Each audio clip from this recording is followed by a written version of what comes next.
Vince, we're on a little bit of a crunch. So are you ready for rapid fire? Let's go. Rapid fire. I actually just realized what time it is, and we said before that we're having a great time. It's all good. Yeah, that's right. It's a party. It's the Ivy cocktail hour with Yingling provided. So you can't get it like through the screen here. I know, that'd be nice. Like just salty, just kind of send it right over. So Kirk Herbstreit was on the Pat McAfee Show this week, and they talked a little bit about Marcus Freeman at Notre Dame. This one starts with one of McAfee's sidekicks, Boston Connor, asking Herbstreit about Marcus Freeman. Notre Dame, there's a video of Marcus Freeman kind of getting the boys going before the game. How do you feel about their performance, obviously, on offense? Dude, I appreciate you going there because, man, I walked out of there. I'm glad you brought him up. I forgot to bring him up. I love that. Me too. AJ knows him better than anybody. Played with James Laurinaitis, part of the Ohio State linebacking crew that was fantastic. Wayne Warrior. But he is an absolute – I don't know if there's another coach that relates to the players better, genuinely, authentically, than Marcus Freeman. And, he's got Jim Tressel, and his style and playing for him. He even told me before the game, hey, a punt's okay. We're breaking in a freshman left tackle. We got some new people up there. And then he's like, look at right in the fourth quarter. I told you, like he told his guys, we're going to find a way to win this thing in the fourth quarter. So, not another coach in the country who relates to players like Freeman. I think it's something that we're probably pretty aware of. Like we know what Marcus Freeman is in terms of his relationships with the players and stuff like that. But what do you think of the impact when someone like Herbstreit sees that, and talking about it in this way? Well, he's clearly in the minority as far as the stuff that I've heard so far. So I was a little bit surprised. I mean, everybody thinks that Kirk Herbstreit hates Notre Dame and all this stuff. It doesn't hurt that there's an Ohio State graduate leading Notre Dame right now. I'm sure that doesn't hurt the cause any. Oh, we're gonna go. I'm just saying it doesn't hurt. That's all I'm saying. Because of the Ohio State connection. I'm just saying. I didn't even think about it that way. Just saying it doesn't hurt. I'm not saying that's why. I'm just saying it doesn't hurt. Okay. But no, he was very complimentary, and I think everything that he said is legit. And I had listened to these comments earlier today. It must have been this morning. I had listened to these comments, and I was a little bit surprised because he didn't hold anything back from the love standpoint. I mean, he was loving some Notre Dame with his comments, which is a little bit of a cry from what he was saying at the end of the actual game itself. So honestly, I feel like you're a little butthurt over a little comment at the end of the game. I am a little butthurt about that. I'm not gonna lie. I think that was it was reckless, Sean. It was reckless. Wow, yes. We're going to court now. It's like reckless. libel, slander.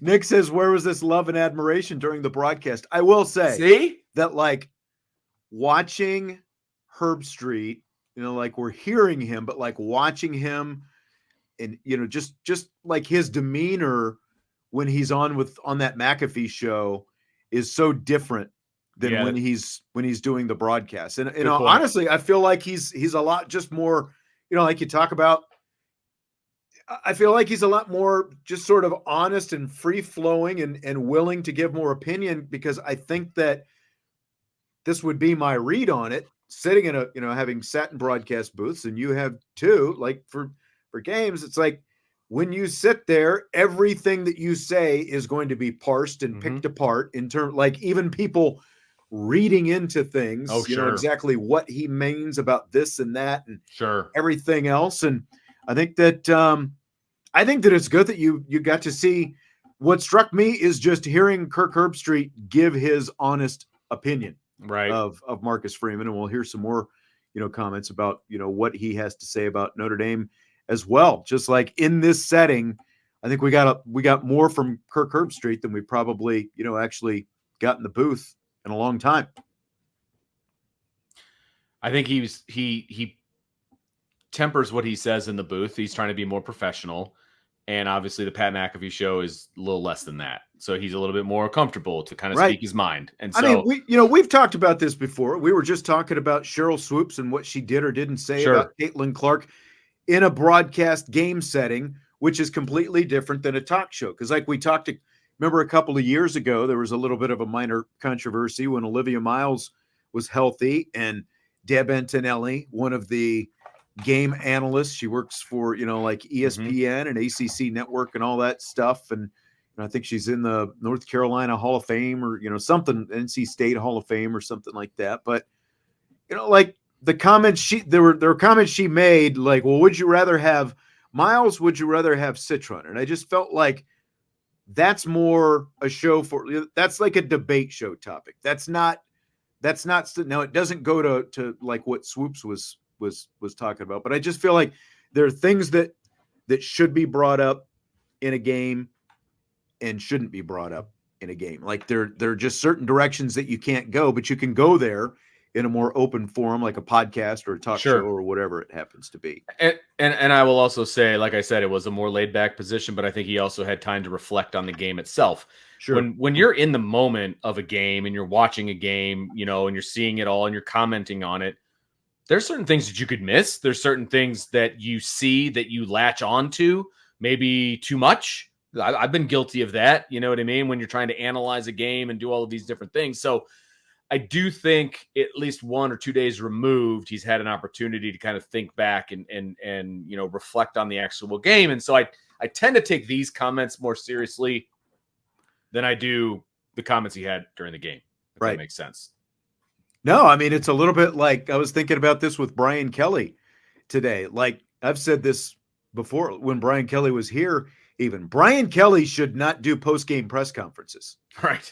He is far too emotional. And we saw that the other night. Brian Kelly should stay away from post-game press conference. He should just do the Monday press conference when he's had time to get away from it and reflect a little bit, because he can actually, like come up with thoughts and not explode, in front of the cameras out there. And it's a little bit the same, you kind of have a little bit of time away, and just, we all rewatch games and stuff like that. And you have different feels for what you see when you're rewatching it compared to when you saw it live.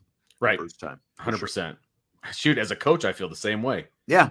Yeah. There's a reason they go back and look at game film. Right. Right. Okay. So here's a little bit more McAfee and Herbstreit on Marcus Freeman. An easy gig being a Notre Dame head coach. So That's your first head job. You're the head coach of Notre Dame. Couldn't even fathom the pressure.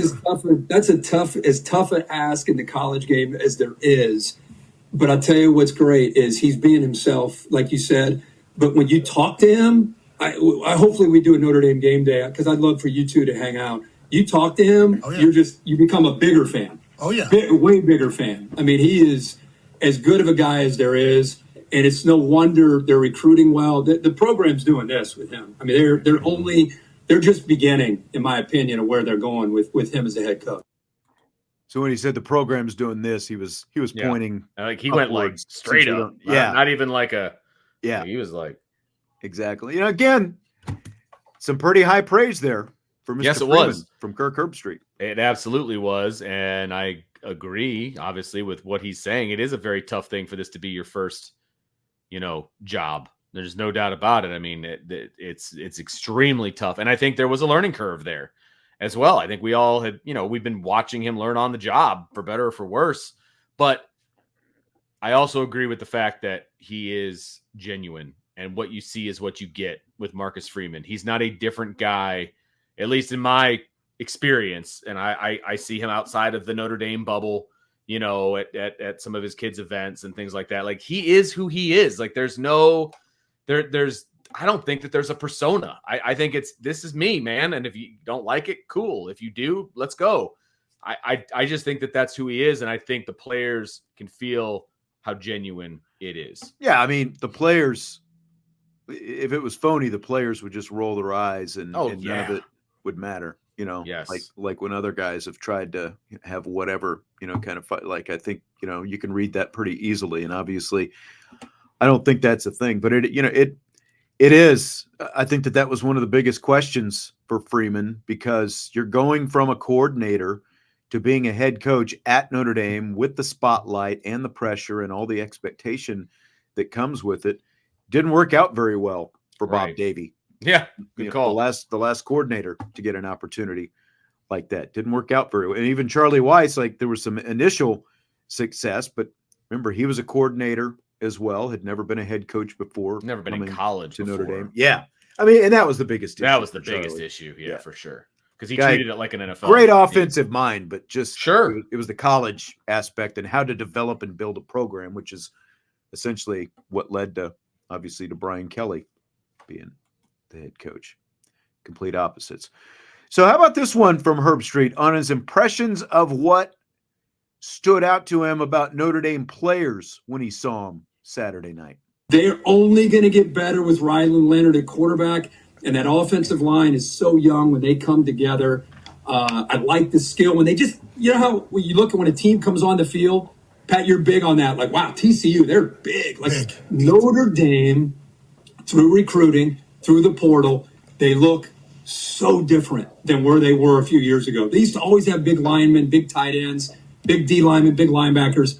And their skill, it just looks different. They're long, they're bouncing, athletic guys.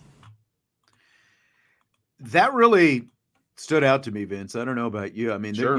There are obviously some people who just look at recruiting rankings and they're like, well, is Marcus Freeman really moving the needle? But, again, like Herbstreit travels all over the country, and regardless of what you think of him, like he sees what elite players look like. And, so he knows the difference in what that looks like. So that really stood out to me, hearing him say that about the change in a short amount of time that he's seen from what Notre Dame players look like, right? Well, and again, the vast majority of the guys on the field are Marcus Freeman guys, right? And so if he's saying that about this team, he's saying that about Marcus Freeman and bringing these guys in. So I appreciate that he has noticed. I just don't appreciate what he says next, which almost seems like a complete 180 from what he just said. This is Vince in a nutshell, man. Like you can say 80 good things, but you say one thing that gets in his craw. I'm going to remember. He's just going to remember you forever. He's going to hate you forever. He's going to yell at you to get off his lawn. Let's just go ahead and hear it. Freshly cut lawn. You look at their schedule, it's probably going to be favored in every game they play. The game at the end of the year, all of a sudden with USC at the LA Coliseum, interesting game to remember and to put on the back of your mind. But Notre Dame is, I think they're mature. They got a great group together. I think they're a team that's going to be in the playoff without a doubt. It's just a matter of how much better can they get and can they stay healthy? Because I don't know what kind of depth they have right now. Massive win in College Station in front of that crowd, obviously showing up, big no matter nights, what. Everything. Yep. It's a huge win. However it pans out. Very interesting. They're going to be in the playoff, but he's not sure about the depth. That was the head scratcher to me there. Right. Vince, I think you feel the same. Because he just said they walked out on the field. They're big, they're massive, they're fast, they're long, but I don't know about their depth. Like, I will give him a pass, okay, because of all the good things that he said. I will give him a pass because I feel like he's a national guy who, I don't really have an issue. What's he really going to know about Notre Dame's And depth that's in one game? Right. And I'm okay with that. Like, you're not going to have the opportunity to really dive into the depth and all of that of every single team that you cover. You're going to know who the starters are, the contributors are, the guys you're actually going to have to talk about in the game. So if you don't know that this is the deepest Notre Dame team that has been here in decades, you know what, Kirk, I'll give you that. Cool. I'll right. That's okay. Right. I'm okay with that.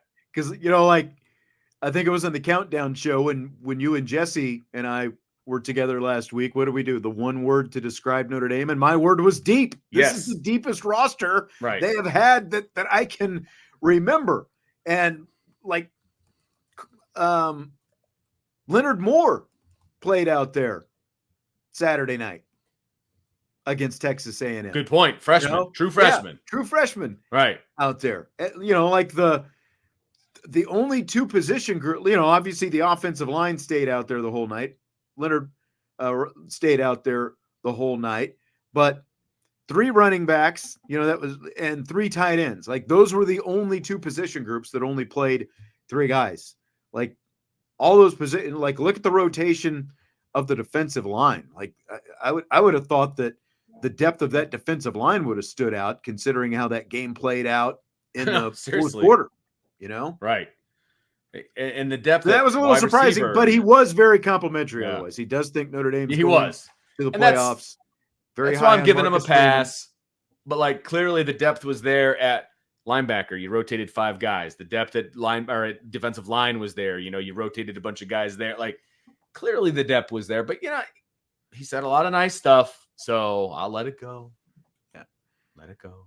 Maybe Brian just jumping in. Kirk Herbstreit is the KH that is being referenced. Talking about Kirk Herbstreit. So some interesting comments that I thought that he had. Fill in the blank. It's blank that Jaylen Sneed said the last time he saw Marcus Freeman as fired up as he was last Saturday night was after the Marshall game 2 years ago. It's fantastic, frankly, because he should have been fired up after that game for all the wrong reasons, right? I mean, right. I wouldn't. That is not a time where you walk in the locker room and you're like, all right, guys, you know what? Let's just flush this loss. We're not even gonna watch the film. We're gonna move on. Like, it's not time for that. It's time for them to know that that's completely unacceptable. Period. And it's not only unacceptable by the players, it's unacceptable for the coaches and the support staff and the nutrition staff. Everybody, it's unacceptable, right? He should be fired up for that. But I think that's a very interesting reference. I didn't know he was that fired up. I love that he was, though. I love it. He didn't show that, again, like he stayed restrained, obviously, on the field, but he obviously was, was lighting into some people afterwards, whether the cameras were actually on and rolling.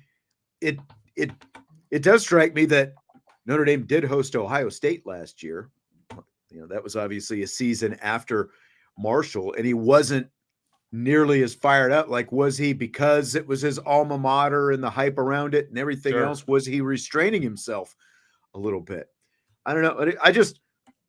I will say a lot of people have wanted to see a more fired up Marcus Freeman. I think that his emotion needs to be whoever he is. Again, like going back to his authenticity. I don't think he needs to, to push it and, now I need to, whatever kind of thing. He just, like, if that's his personality, he just needs to let that personality drive him in whatever direction that he thinks is best for his team. I will be kind of curious to see again, like what that looks like this week when the atmosphere is going to look a lot different at Notre Dame. That's fair. That's fair. I don't think he's going to come out all fired up the way he did. Right. Because then it looks manufactured. Right. You know what I mean? Because I don't think it'll be that fired up, but at the same time, whatever the motivation job is, I think that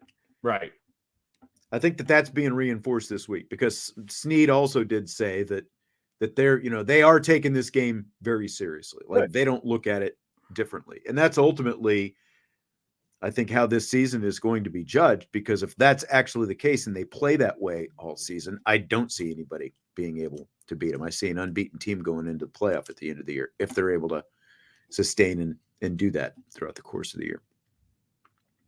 Notre Dame's favored by 28.5 points this weekend against Northern Illinois. Scale of 1 to 10. What's your confidence they cover that number?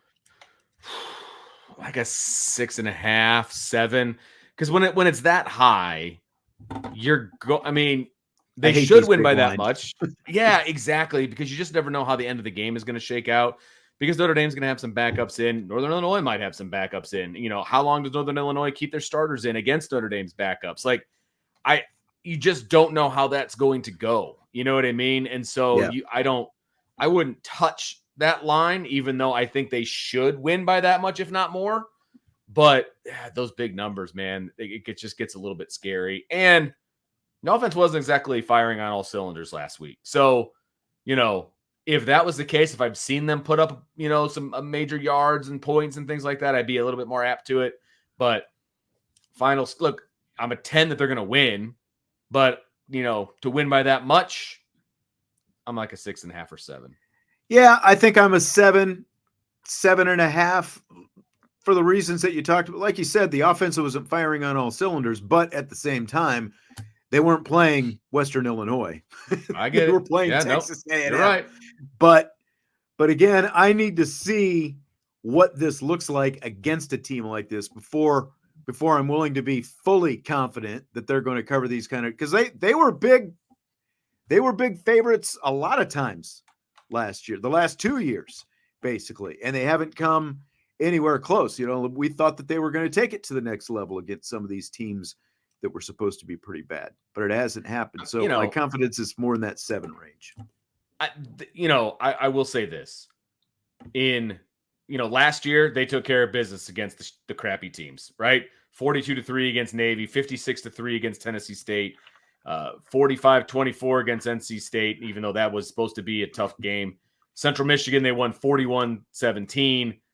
Let's see and Pitt, they won 58-7. So I mean, True, Wake Forest, they were better last year. 45-7 against Wake Forest and 56-23 against Stanford. All right, I'll push mine up to an 8. My confidence is an 8. I'm trying to convince myself, I think, at this point.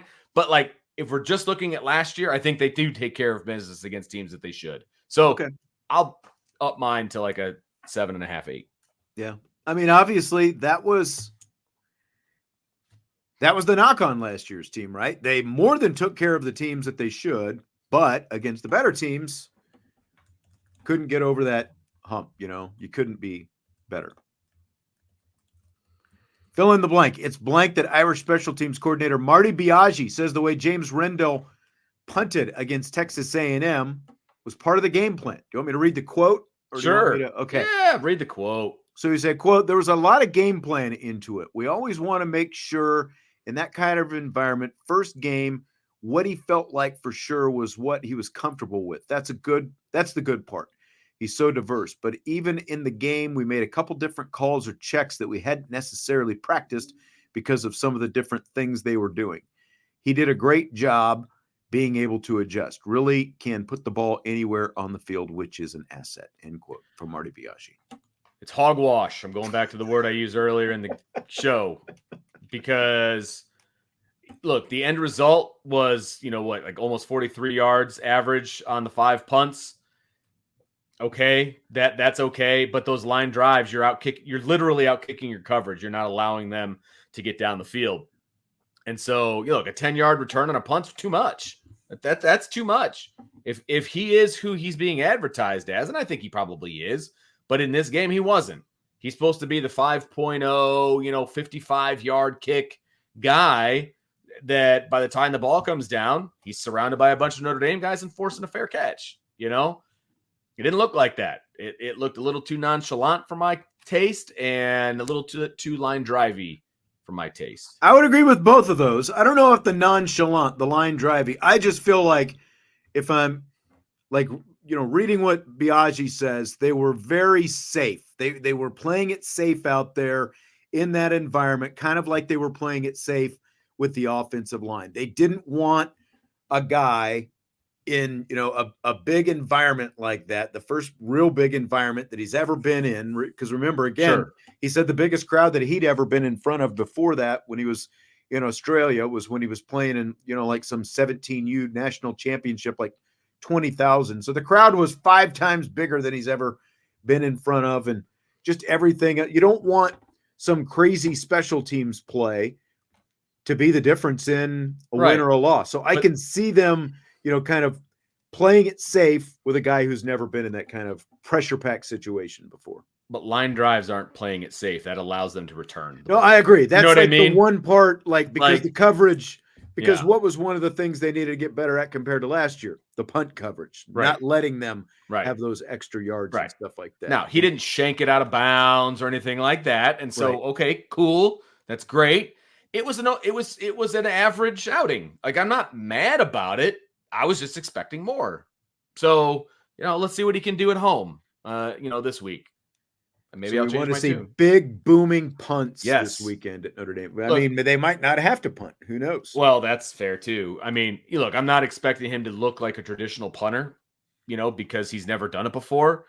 I'm just expecting to, what we've been told that he does. That's what I'm expecting. Supposedly he was booming them during pregame, 70-yard kicks, all this other stuff. Mm-hmm. Well, didn't translate. Herrick, I tend to agree with you. He says he's never punted in college football. He wasn't sure of the full throttle timing. He was rushing punts, I could tell. And I did, that's what I said. Those first couple especially, it felt like maybe he was feeling pressure on, like in terms of the rush on him that wasn't there. Like he was, like very conscious of trying to get it out early, and they weren't that great as a result. Well, this is going to sound negative, and that's kind of my thing, but that's okay. But that's on the coaching staff then. Heat him up in practice. I don't understand why he was so like shaken in a game with them coming after him. They heat up the offensive line in practice, but they played it safe with them in terms of what they were doing. So true, but they didn't give up any sacks either. No, but James Rendell didn't make any negative plays in the punt game. He did not. No, he did not. We're just gonna have the harshest punter critic all season long in Vince D'Addario. Is what we're gonna have. Don't promise me. I think we need to bring on the other D'Addario, who's actually an expert on the subject. You might have to, but just don't promise me 5.0s, 50 plus every time and not deliver. That's all I'm saying. Don't give me the promises. You got to deliver. That's all. That's going to do it for tonight. Vince has got a roll. Yep. Good stuff. A lot of good questions in the mailbag earlier tonight. Tomorrow is we in, we out day. So don't forget to go to the New Champions Lounge. Submit your we in, we out questions for tomorrow's show. And we'll have some of the latest comments from Marcus Freeman at the start of the show as well from his noon Zoom call with the media that is not broadcast to the public. So we'll have some of that on tomorrow's show as well. Vince, enjoyed it as always. I will talk to you on Friday. Yes, sir. Ready and waiting. That'll be when we do Countdown to Kickoff, of course. Until then, hit the like button before you leave. And, of course, subscribe, rate, and review. And we will talk to you later on IB Nation Sports Talk.